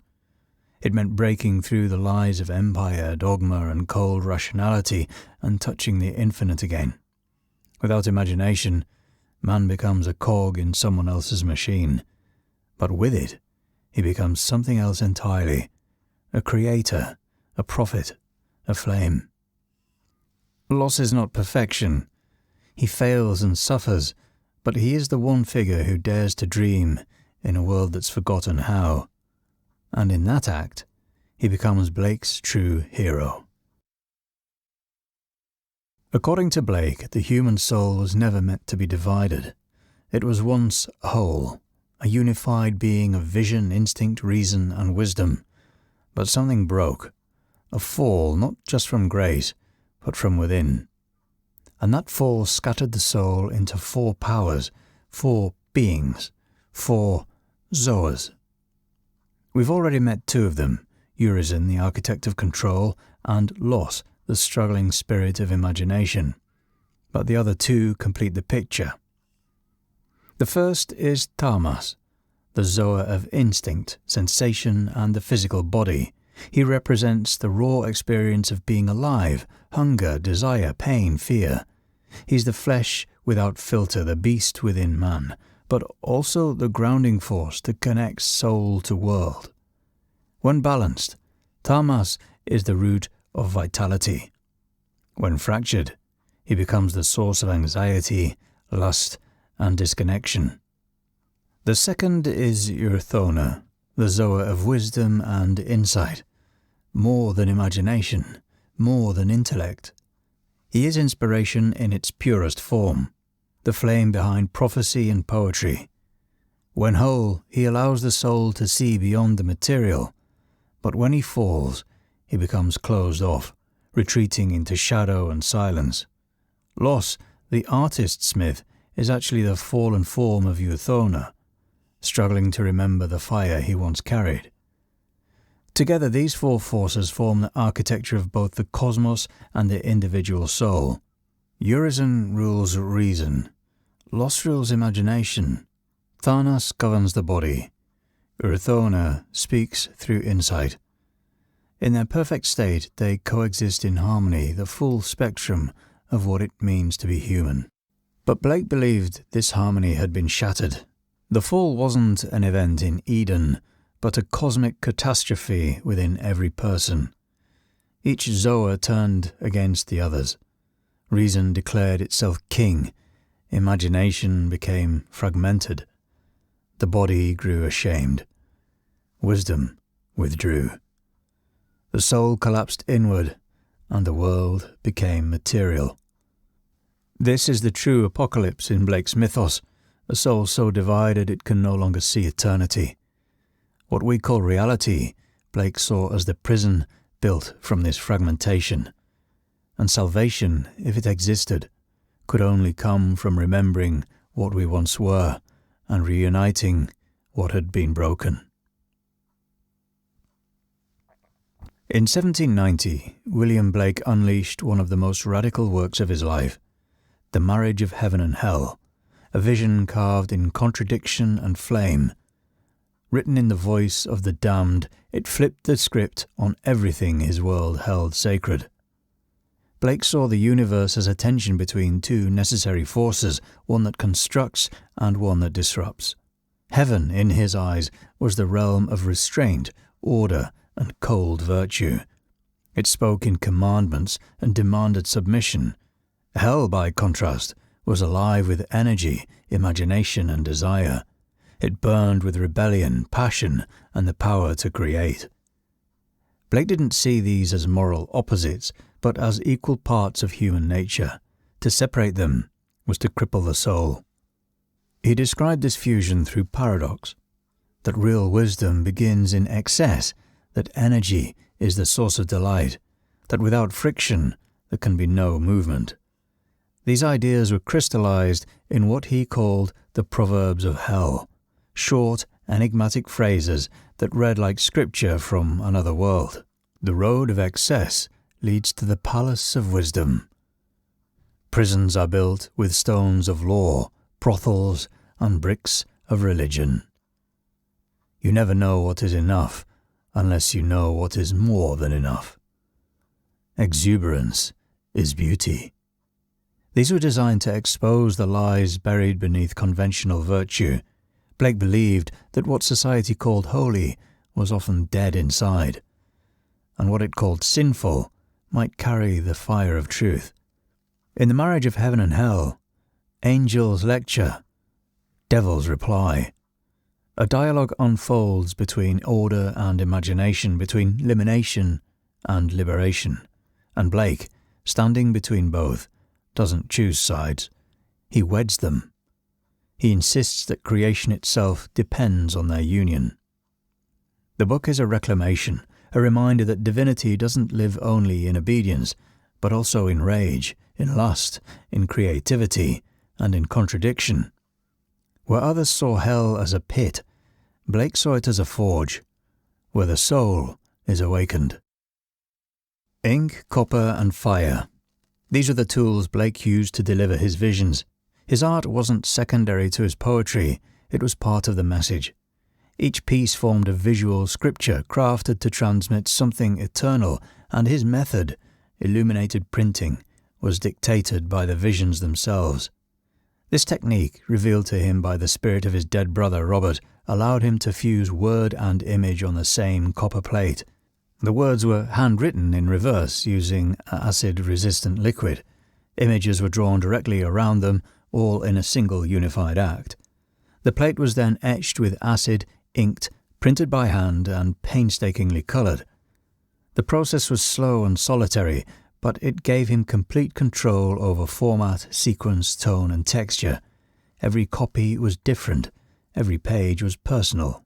Through this, Blake created prophetic books like America, Europe, Milton, and Jerusalem. He believed they were revelations dictated by higher beings and filtered through his imagination. Their narratives continued the mythos of Los, Urizen, Orc, and Zoas. The images were events. These figures shift and transform visually across Blake's words, embodying his evolving understanding of the forces that shape the soul. The Ancient of Days is the most famous of these images, but it is just one moment in a sprawling visual theology. The real significance is how each image links directly to the mythic engine driving his cosmology. His visuals reveal what language alone cannot express: figures of light writhing in torment, celestial bodies collapsing into form, the very fall of Albion made visible in the faces of fractured gods. The art speaks to the eye and the soul at once, bypassing the rational filters Blake so distrusted. For Blake, vision couldn't be confined to a single sense. To truly see, you had to hear, feel, read, and witness all at once. That's why his pages bend time, collapse dimensions, and leave narrative linearity behind. To step into one of Blake's illuminated books is to enter a ritual. Each plate is a threshold, each figure a signal. The art doesn't explain the myth. It is the myth, burning, weeping, unfolding, demanding surrender. Blake never studied the Gnostics. Their ancient scriptures, hidden for centuries, wouldn't be unearthed until decades after his death. But the parallels are undeniable. The Gnostics believed that the world was not created by the true God, but by a lesser being, a blind craftsman who mistook himself for the source. They called him the Demiurge, a being of arrogance and error who shaped the material world a cage. Blake, through his own visions, arrived at the same figure, Urizen, a god of law, of logic, of limitation. Not evil for its own sake, but tragically convinced of his own righteousness. Both the Demiurge and Urizen create order by cutting eternity into pieces. They impose structure where there was once freedom and call it salvation. In both systems, the human soul is a fragment of something older and higher. The Gnostics called it the divine spark, a piece of true divinity buried in flesh and forgotten. Blake saw this as imagination, the soul's memory of eternity. It was the one part of us that still spoke in symbols, that still recognized beauty as truth and creation as resistance. And then there's a world itself. It was a system of illusions, schools that replaced wisdom with facts, churches that traded vision for dogma, laws that punished desire and called it justice. The Gnostics would have named these forces Archons, guardians of the lie, agents of the Demiurge who keep the soul asleep. But here Blake diverged. Where Gnostic texts often longed for escape, for a return to the source beyond the stars, Blake chose to remain in the fire. His liberator wasn't an angel from outside. It was Los, the eternal artist, the builder of worlds and breaker of chains. And Blake didn't write of these things as theory.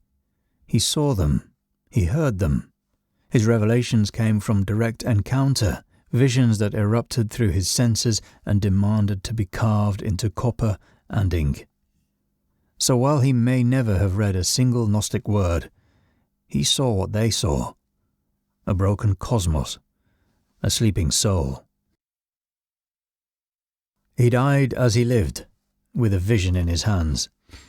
In 1827, William Blake passed away in a small room in London, poor, unknown, still working. He was drawing angels just hours before his death. He told his wife she had been his constant angel, and then, as he'd always predicted, he crossed into the world he had never stopped seeing. In his lifetime he was ignored. His poetry sold few copies. His art was admired for its craftsmanship, but dismissed for its content. His mind was a subject of gossip, and his visions were tolerated with polite smiles or whispered about as delusions. To most, he was just another eccentric scratching away at copper in a darkened studio. Today Blake is everywhere. His words are taught in school, his paintings hang in museums, his influence stretches across art, religion, psychology, philosophy and rebellion. He is called a visionary, a mystic, a genius, but always with a quiet asterisk, because the visions are still uncomfortable. We quote him, but we rarely believe him. He didn't just write about heaven and hell, he claimed to walk between them. He said he saw the veil tear and spent his life trying to show us just what lay beyond it, and that's the part we still can't quite digest. We've reframed his messages as poetry, metaphor, madness. But the alternative is too disturbing to face. But what if he was? What if the world is not what it seems? What if the systems we live under are chains forged by a false creator? What if imagination isn't fantasy, but memory? And what if Blake, dismissed as mad, was the only one paying attention? He never begged us to believe him. He didn't ask to be followed. He simply revealed what he saw. And when no one listened, he etched it into copper so it couldn't be erased. Maybe we've called him a madman for so long, because the truth he carried would undo us. He will come as a saviour. He will speak of peace, unity and salvation, and the world will listen. But behind the promises, there will be ruin. Behind the light, only darkness. This is Pantheon Mythology, and this is the Antichrist.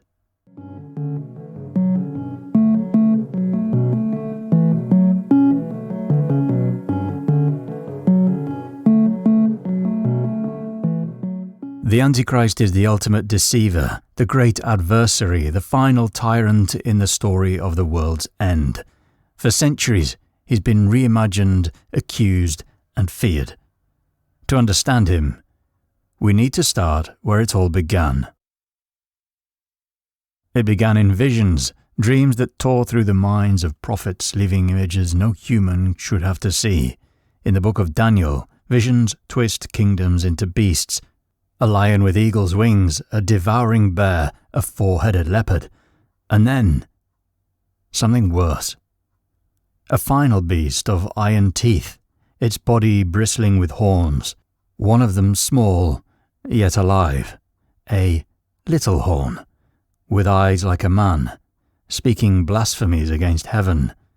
It was a warning of a ruler who would defy the Almighty, crush the faithful, and twist the world into his own image.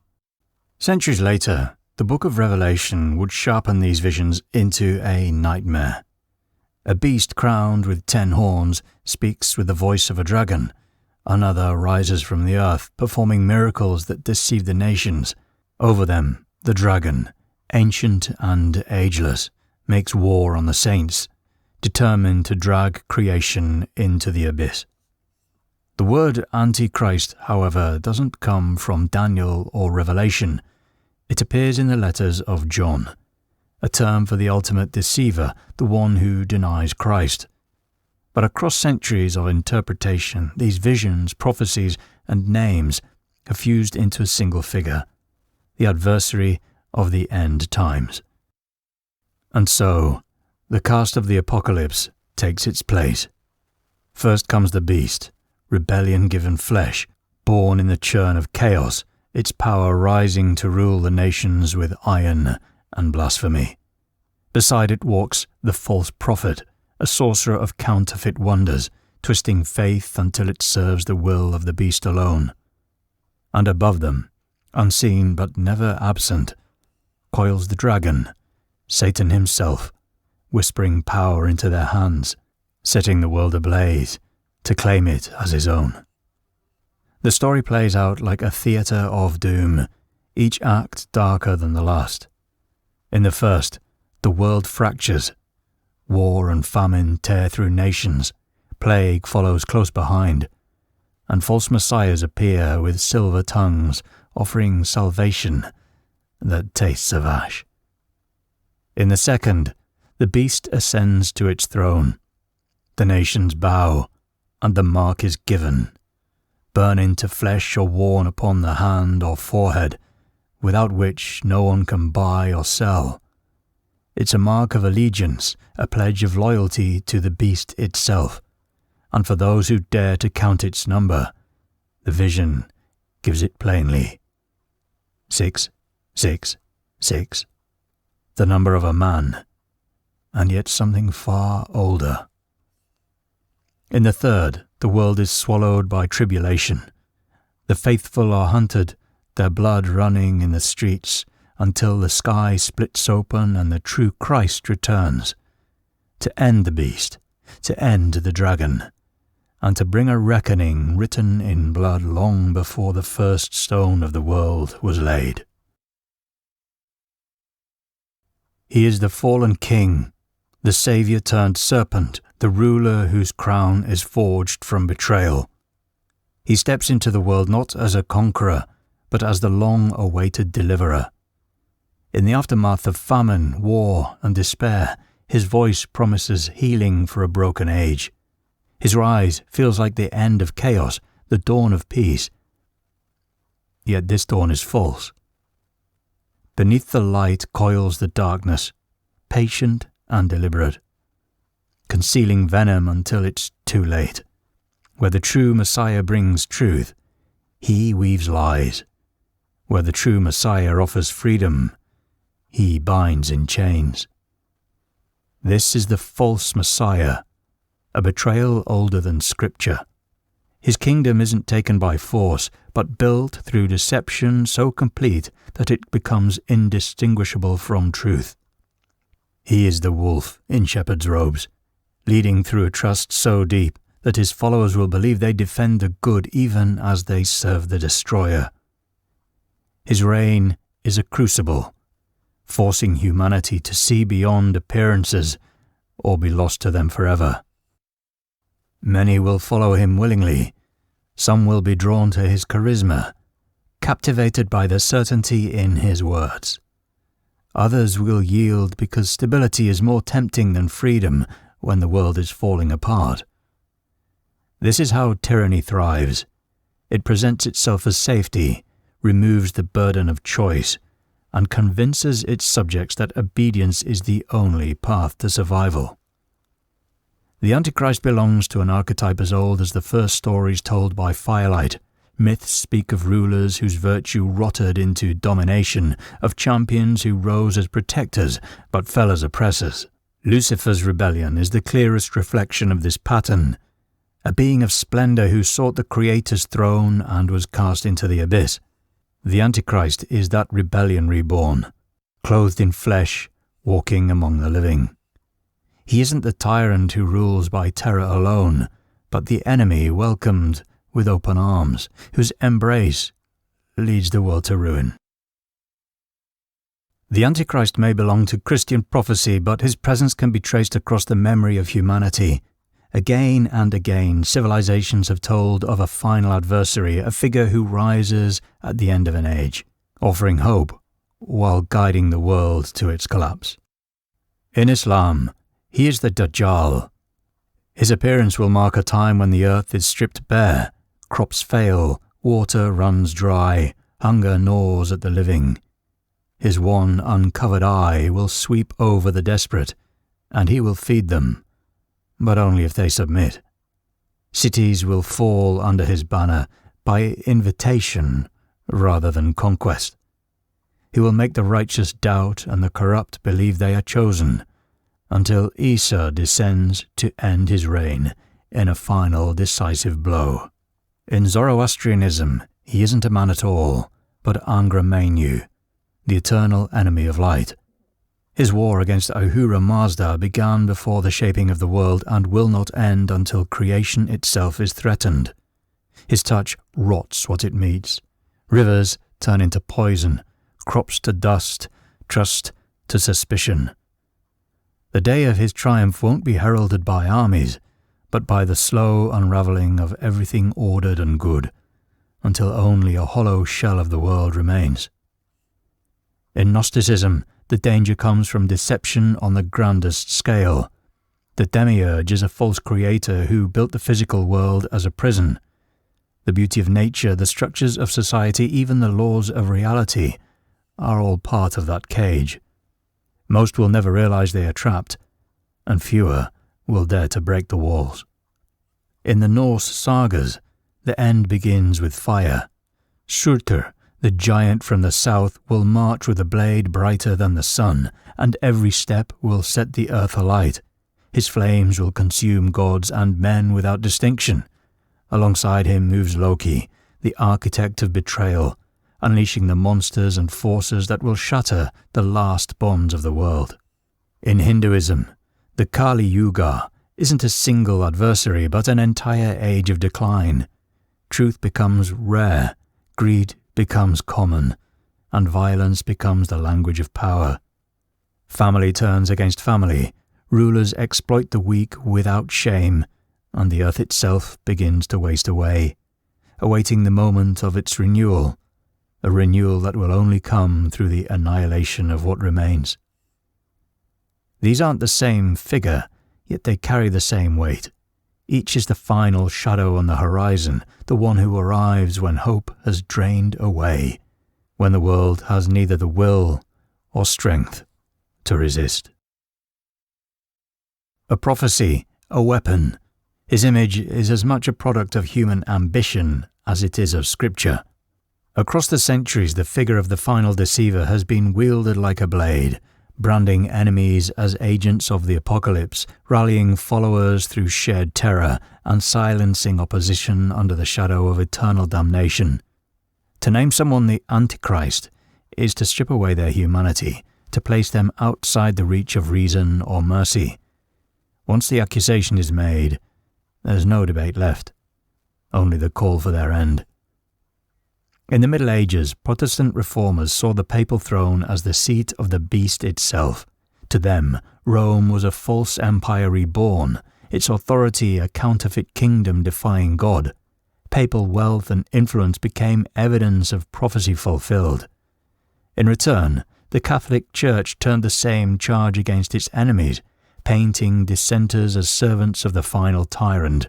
The accusation flowed in both directions, proving that the Antichrist was not bound to any one figure, but could be conjured whenever power demanded it. As the centuries moved on, the label shifted from the pulpit to the battlefield. Napoleon Bonaparte was named the Beast by those who saw his march across Europe as the birth of a single empire under one ruler, the very kingdom foretold in Revelation. In the 20th century, Adolf Hitler inherited the same title. His war machines, his mastery of propaganda, and his quest for absolute control over minds and bodies seemed to echo the apocalyptic ruler who would bend the world to his will. In his wake, the title would attach itself to other dictators and tyrants, each accused of walking in the shadow of the final deceiver. The modern age has only multiplied the accusations. In the paranoia of the Cold War, leaders on both sides of the Iron Curtain were named the Antichrist in sermons and printed tracts. In the 21st century, the charge is flung at presidents, prime ministers, religious figures and billionaires. The prophecy has become a cipher, a mask that can be placed on anyone powerful enough to fear, anyone dangerous enough to resist. And always, the fear works. The prophecy can unite fractured movements, harden the faithful against compromise, and turn neighbour against neighbour. It can justify wars, crusades, and purges. It can turn politics into a holy war and strip opponents of all humanity. And when the world is told that the final enemy has come, that the fate of all creation hangs in the balance, there is no middle ground, only victory or annihilation. And above it all stand the numbers 6, 6, 6, the final seal of the Antichrist. It is the cipher of his dominion, the emblem that unites the willing and the deceived under one banner. In the language of Scripture, 7 is the number of completion, the signature of the divine. 6 falls short. It is imperfection, flaw, and failure. Tripled, it becomes perfection of imperfection, corruption raised to its highest form. This number isn't random. It is the distilled essence of rebellion against the heaven, a mark that doesn't simply label the damned, but crowns the rule of the one foretold to lead the world to its last night. It speaks to a kingdom built on deceit so perfect that many will not realize what they have joined until it's too late. And the mark it represents is more than something etched on flesh. It is a choice, the acceptance of the Antichrist's order over the creators, the quiet signing away of the soul in exchange for belonging, safety or power. Long before it is displayed for the world to see, it will be etched deep within the heart. By the time it appears, the allegiance has already been sworn. The prophecy warns that this number will stand above all in the final days, the unmistakable signature of the beast's reign, and for those who bear it, the point of no return. For 2,000 years the world has waited for the Antichrist, a tyrant wrapped in clothing of a saviour, a ruler who will bind the earth in promises and break it in chains. His name has been placed on popes and emperors, dictators and rivals, yet the prophecy remains because its shadow is always ahead of us. Perhaps he is still to come. Perhaps he has already risen, his face unknown, his work unseen. Or perhaps the Antichrist is not a single man, but a mask worn by many, the shape that power takes when it no longer answers to anything but itself. The prophecy warns of the mark, the number, the reign, but it also warns of the choice. And when that moment comes, it will not arrive with fire from the sky or armies at the gate. He will come quietly, and we will call his kingdom salvation.